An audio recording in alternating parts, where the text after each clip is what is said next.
Todos los indicios disponibles que han facilitado la arqueología y la historia sugieren que el Apocalipsis no es una recopilación de profecías que predicen el fin del mundo. Se trata, por el contrario, de un mensaje dirigido a la audiencia del siglo I que está en peligro de ser conquistada por el culto al Imperio Romano.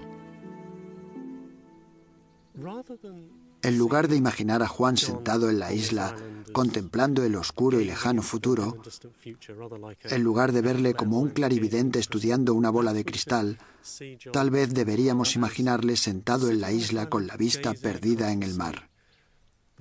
Las 7 iglesias estaban ahí y él tenía un mensaje urgente para ellas y quería que le escucharan. Aún queda por resolver un aspecto controvertido de las profecías de Juan. Si el Apocalipsis es simplemente el ataque de un líder de la Iglesia contra los cristianos en decadencia del siglo I, ¿por qué Juan tiene ese extraordinario don para predecir eventos del futuro? ¿Se trata de meras coincidencias o son, como afirman algunos, predicciones precisas sobre el fin del mundo?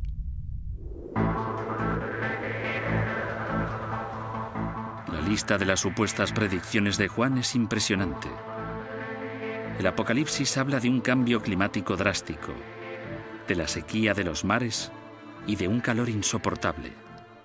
Durante los últimos años, los científicos evidentemente nos han advertido cada vez con más urgencia del calentamiento global, del efecto invernadero y de la posibilidad de que éste haga aumentar el número de cánceres de piel y la temperatura global de los sistemas acuíferos en el mundo. Según otra supuesta predicción, el río Éufrates se secará para dejar paso a los ejércitos del Reino de Oriente, que sumarán 200 millones de hombres. Durante los últimos años se han hecho varias propuestas para construir diques en el río Éufrates, y uno de dichos diques recibe el nombre de Dique Ataturk. Durante el periodo en que los americanos y otros estaban muy preocupados por el comunismo chino, se realizaron estudios sobre la envergadura del ejército chino y algunos cálculos aproximados estimaban en 200 millones los efectivos de dicho ejército. Y en mi opinión, esto se contempla como otro ejemplo de una asombrosa profecía cumplida.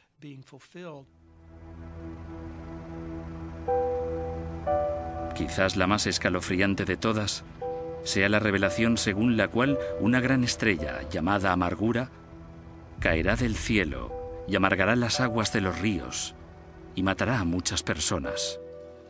En Chernóbil, Ucrania, en el año 1986, tuvo lugar un desastre nuclear, el peor de toda la historia mundial. La planta nuclear se derritió. Una oleada de radioactividad arrasó la zona y los habitantes locales murieron o quedaron muy afectados. En Ucrania, la palabra Chernóbil significa amargura. Para muchos, esta es la prueba que demuestra el don de Juan para profetizar con exactitud. Si creemos que Dios nos proporciona realmente las profecías y que éstas nos desvelan eventos futuros, si las interpretamos correctamente, todos los acontecimientos que ocurren en el mundo cobran una importancia espiritual particular. No obstante, para algunos académicos, los indicios de la historia contradicen la idea de que Juan tuviera un don como profeta. Durante 2000 años, el Apocalipsis se ha utilizado con el fin de fijar una fecha para lo que algunos ven como la última profecía de Juan, el día del fin del mundo. Y evidentemente todavía no ha sucedido. A lo largo de los años ha habido infinidad de personajes que se han creído capaces de identificar el día exacto del fin del mundo.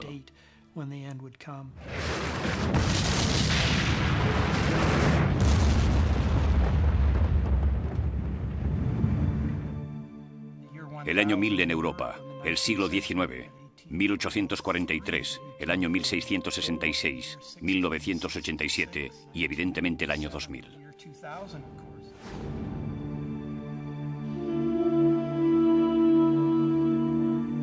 Muchos académicos creen que las profecías de Juan no van dirigidas al lector del siglo XX, sino a la Iglesia del siglo I.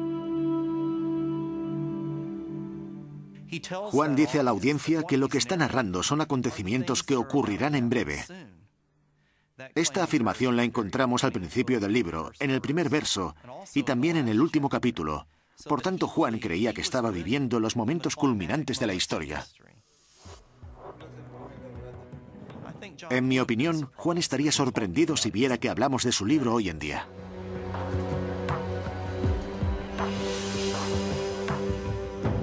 A pesar de que aparentemente el Apocalipsis no es, como muchos habían deseado y muchos habían temido, la visión del fin del mundo, puede que una de las profecías de Juan sí se haya hecho realidad.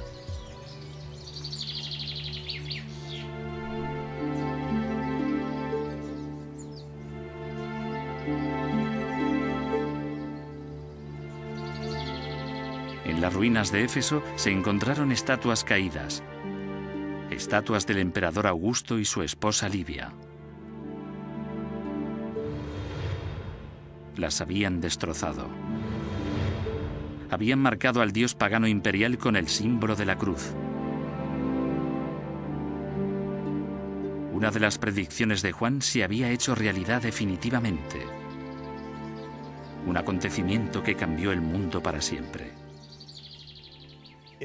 A principios del siglo IV, el emperador Constantino decide que su política de intentar erradicar la Iglesia no funcionará y declara el cristianismo religión oficial dentro del imperio. Desde ese momento la Iglesia sigue creciendo y desarrollándose hasta que a finales del siglo IV se convierte en una fuerza dominante dentro del imperio. La visión de Juan según la cual el imperio romano caería, la bestia sería derrotada y la Iglesia de Dios triunfaría ocurrió finalmente.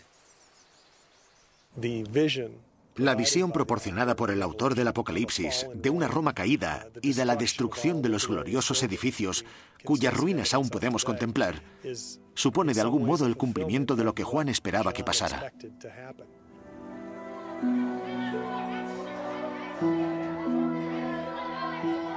Juan de Patmos, el exiliado enfurismado, pudo no solo predecir el fin del imperio pagano, sino que tal vez también participó en su caída, dando a los cristianos el coraje necesario para hacer que sucediera.